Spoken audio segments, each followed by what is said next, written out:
Hello everybody, we're back here at the Scoop, broadcasting live from the Experiential Marketing Summit at the MGM Grand Casino and Resort Hotel in beautiful Las Vegas, Nevada. Boy, is it fantastic here. We've got great weather for the 20th anniversary edition of the Experiential Marketing Summit. I'm Steve Boyce. It's great to be back here with you folks on the Scoop. We've got a great lineup of interviews with speakers, exhibitors, sponsors, thought leaders, and experts from across the marketing spectrum. And we're going to bring all the news, insights, and hot takes to you today and tomorrow as we continue our broadcast here from EMS. But right now, folks, we got a great segment here, and I'm so excited to be with Dimash Kunayev, who is the founder and CEO with Engamio. Dimash, it's great to have you on the Scoop. Welcome to the program. Thank you so much. Thanks for having me. It's great to have you here with us. Now, Engamio is a organization and a company you recently founded, right? That's correct. I think it's a fairly new organization. Let's open with, when did you start the company, and tell us a little bit about that process. Yeah, sure. So we launched our first version of our product about a year ago. So before that, I was right in the middle of the pandemic, right in the middle of my MBA program, and I was exploring different opportunities that were arising on a daily basis. And it appeared to me that creating something that can bring interactivity to virtual events, that can spark meaningful engagement might be a really good idea, and using gamification is even better. Yeah, so that's how I started the venture. Absolutely, and what incredible timing, Dimash. So a year ago, we're right in the middle of the pandemic. Brands are looking for ways to engage with their audiences, right? Can't go in person. What better way than to leverage some gamification capabilities to keep that engagement with their communities, right? The timing couldn't have been better. Absolutely, absolutely, I agree. And to be honest, when it all started, I mean, all of us, we were struggling with pivoting towards virtual environment. And all of the platforms that appeared at that time, to be honest, more or less the interfaces, the experiences were quite similar to each other. So that's what triggered me to think what differentiating points could be at different events.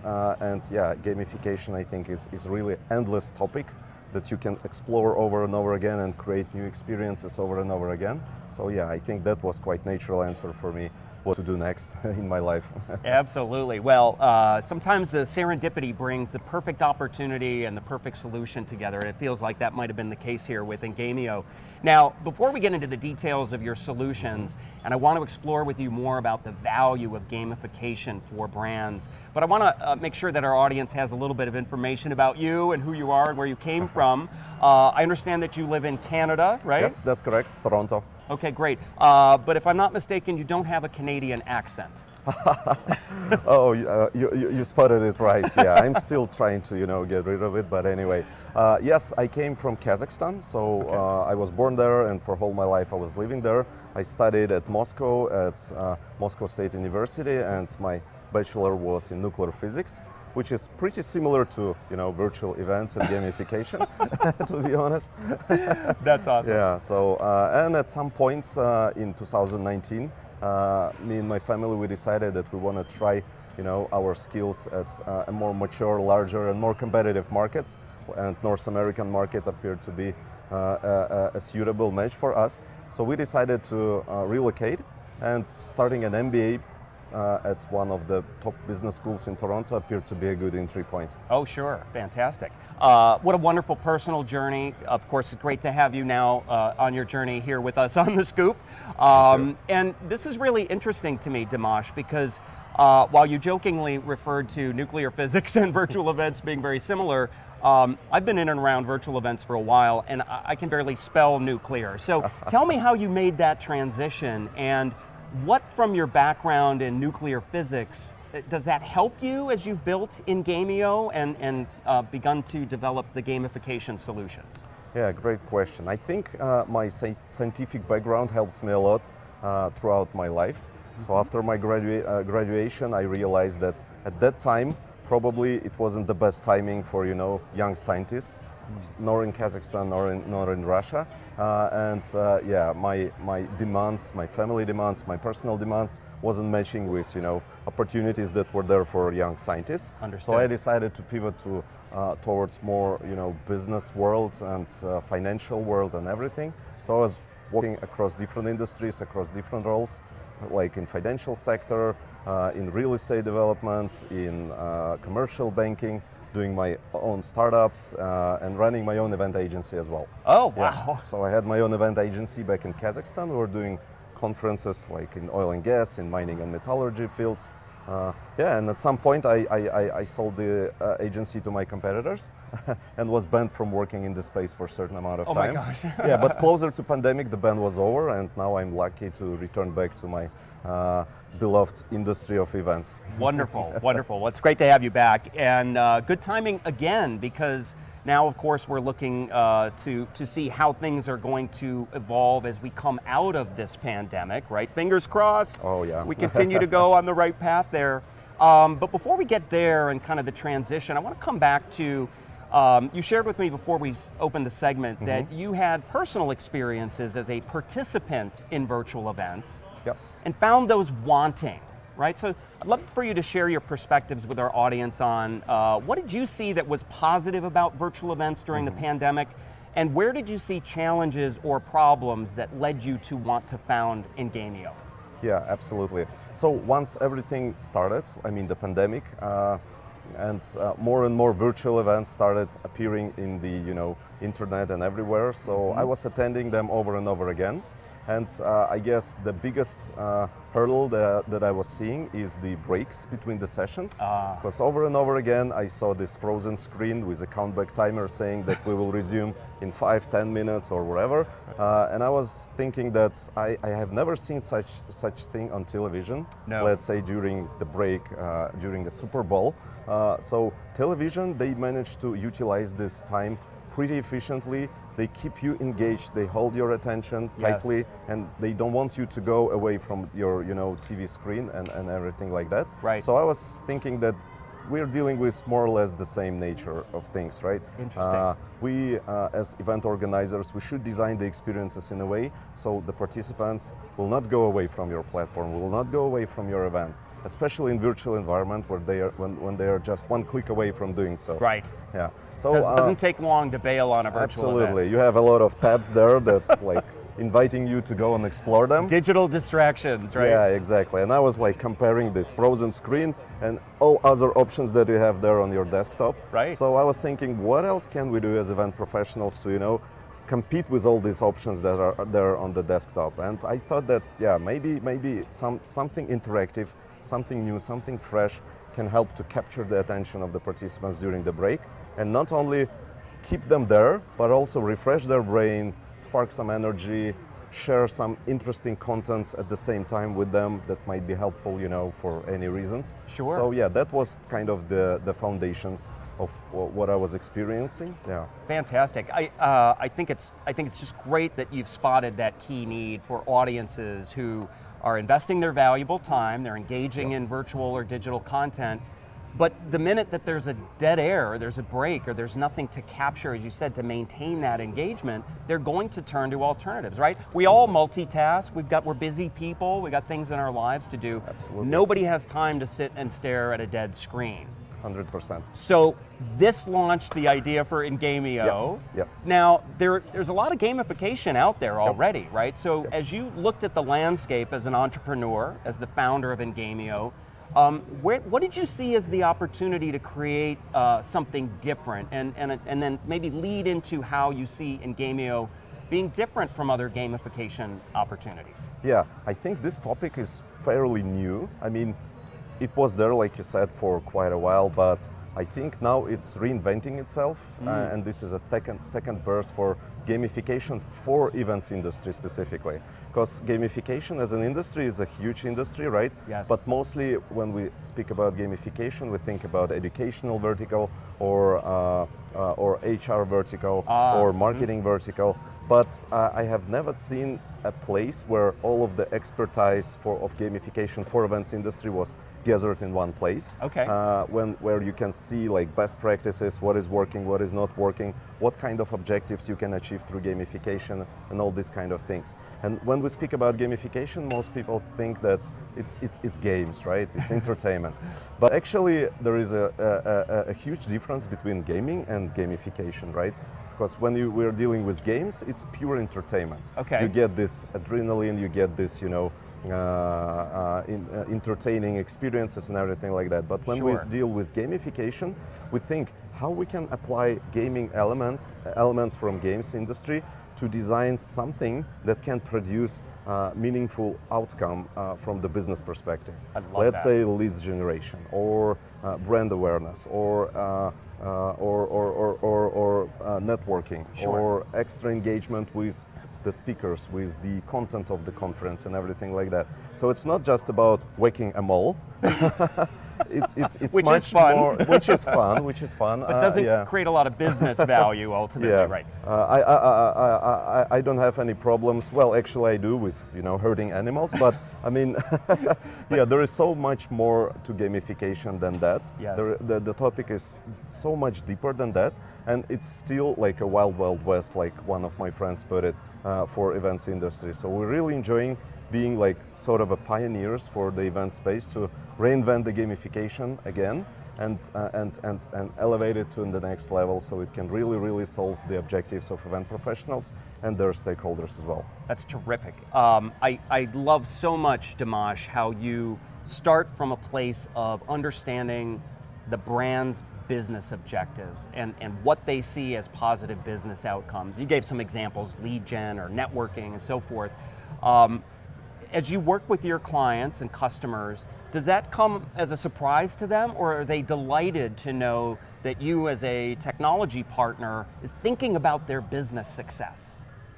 Yeah, I think the first time when we did our pitch, the sales pitch, it was again all about the perception of entertainment and everything.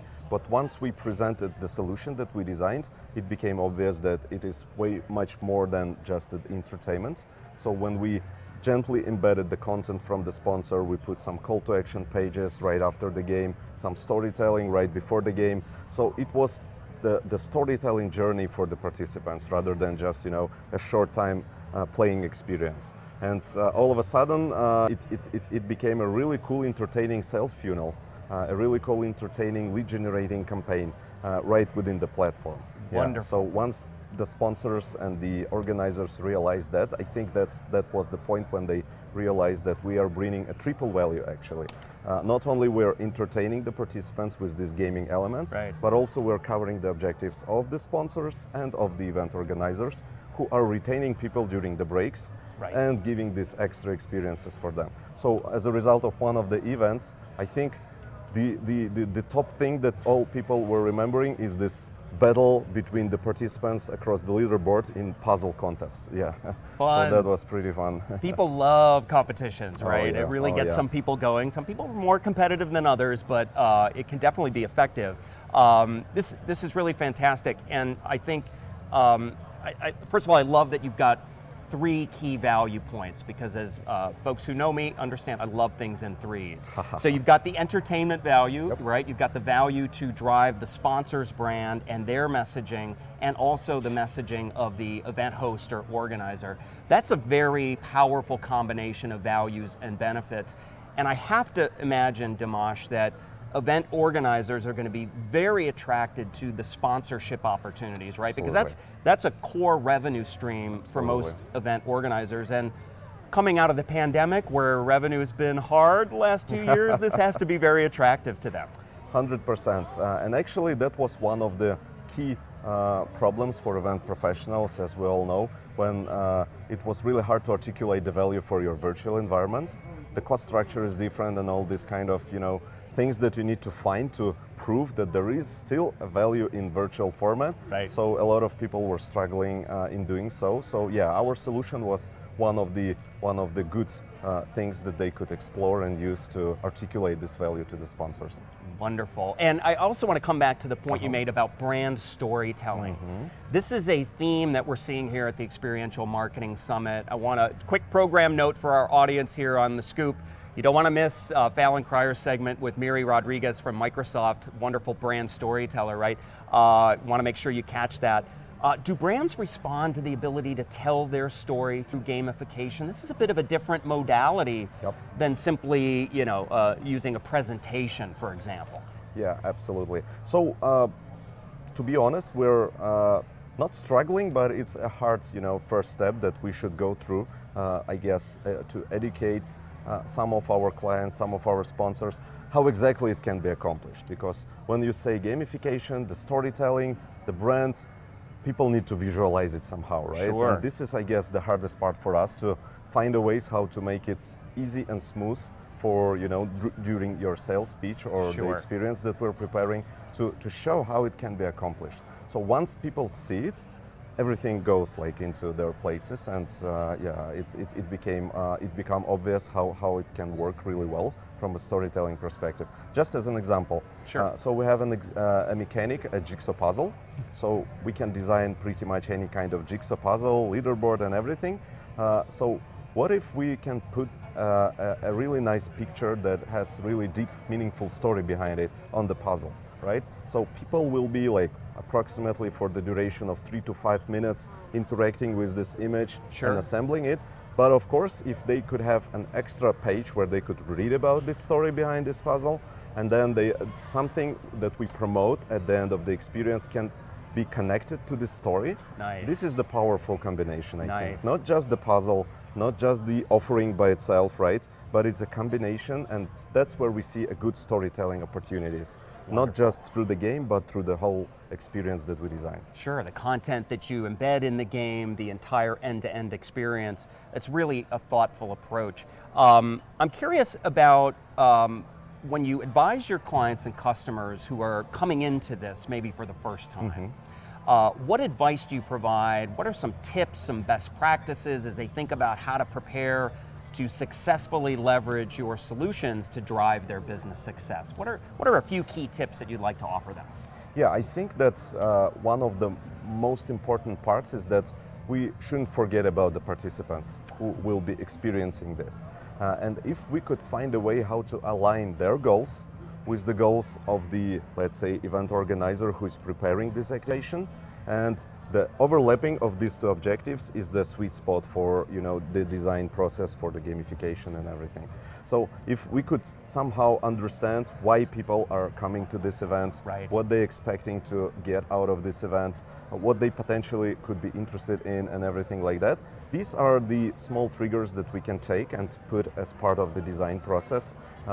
It could be like, I don't know, a catchy messaging across the experience, or Sure. actual answers to their questions or something like that. And at the same time, we of course will not forget the objectives of the organizers or the sponsor. Right. So yeah, They're this paying the is bills. like the designing process. Pretty much the same like we design events, right? It's not Sure. an easy process. So this is just integral part of the designing experiences for the whole event. And this small little activation is not is as important, I would say, as designing the whole thing. Absolutely. Well, your participant-centric approach, I think, is spot on, Dimash. And you sort of said it with a bit of a chuckle, right? But as if, of course, we ought to focus on the participant, right? But I think sometimes the participant, the attendee, is often lost in the that's design of true. these experiences. That's so I true. really like the thoughtful approach there. I want to talk a little bit about the variety of gamification that you offer in your platform. You've mentioned a couple of different components.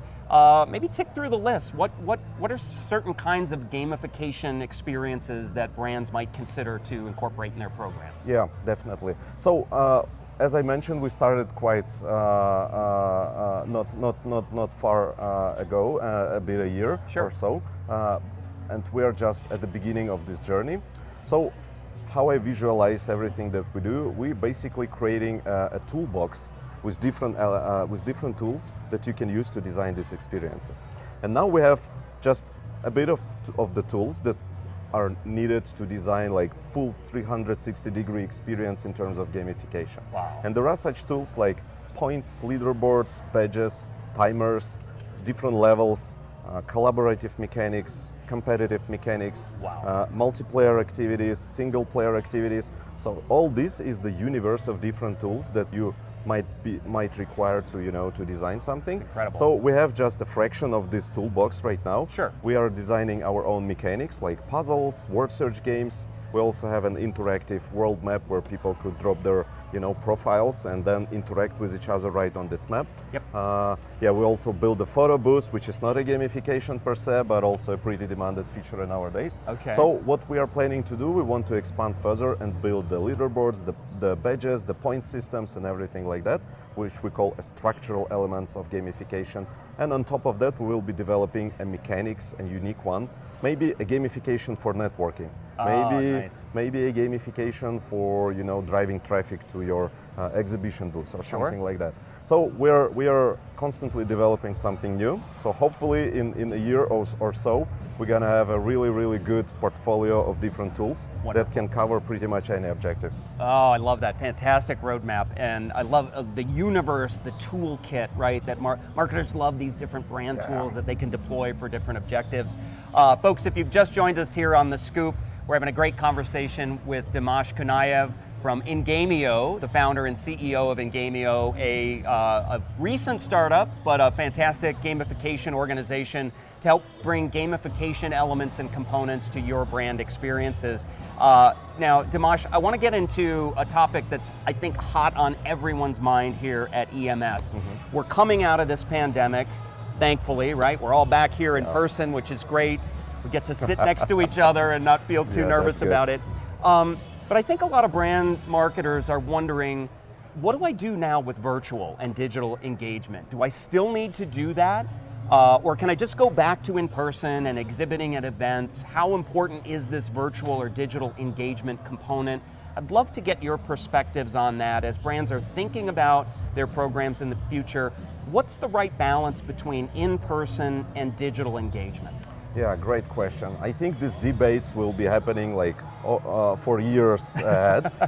But what I think that the pandemic brought is this, again, universe of different opportunities and solutions for using digital tools, digital technologies to actually solve the objectives in a more interactive, engaging, efficient way.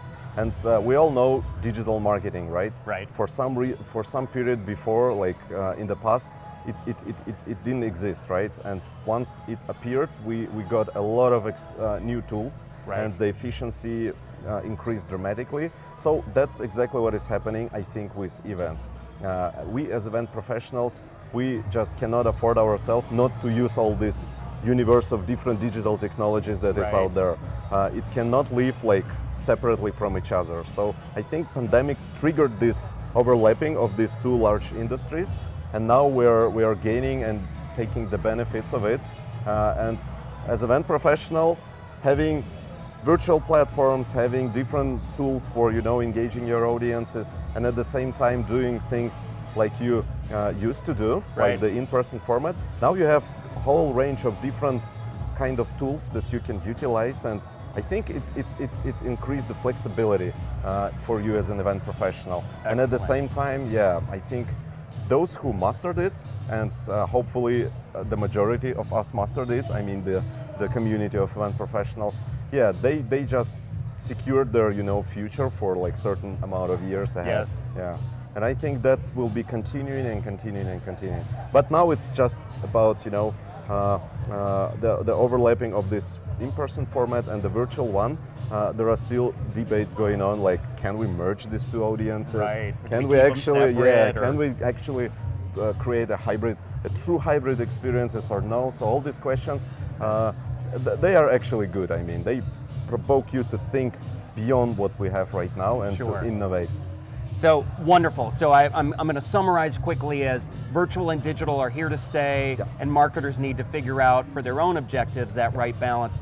Dimash, we've got about 30 seconds left. I would be remiss if I didn't at least ask you about the powerful data that must come out of gamification programs. Just tell us a little bit about how important that engagement data is to help brand marketers understand their audience. Absolutely important. It's all about data, right? You cannot manage something if you don't measure it.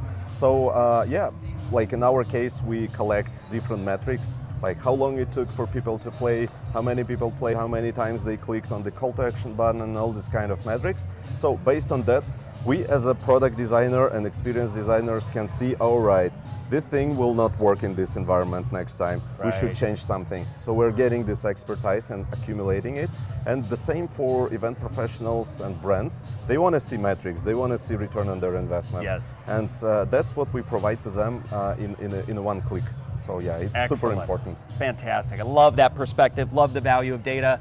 Dimash Kunayev, CEO and founder of Engamio, it's been my pleasure to have you here on The Scoop. Before we go, I want to make sure our audience can find you, find out more information about Engamio. Do you have hashtags, websites that you'd like to share? Yeah, sure. We have our website, engamio.com. Okay. And I'm open to any connections on LinkedIn as well, and during this amazing event. So thank you so much for having me here and for this opportunity. It's been our pleasure to have you on The Scoop. Folks, thanks for watching this segment with Dimash Kunayev from Engamio. I'm Steve Boyce with The Scoop. We'll be back with more great interviews and content in just a moment.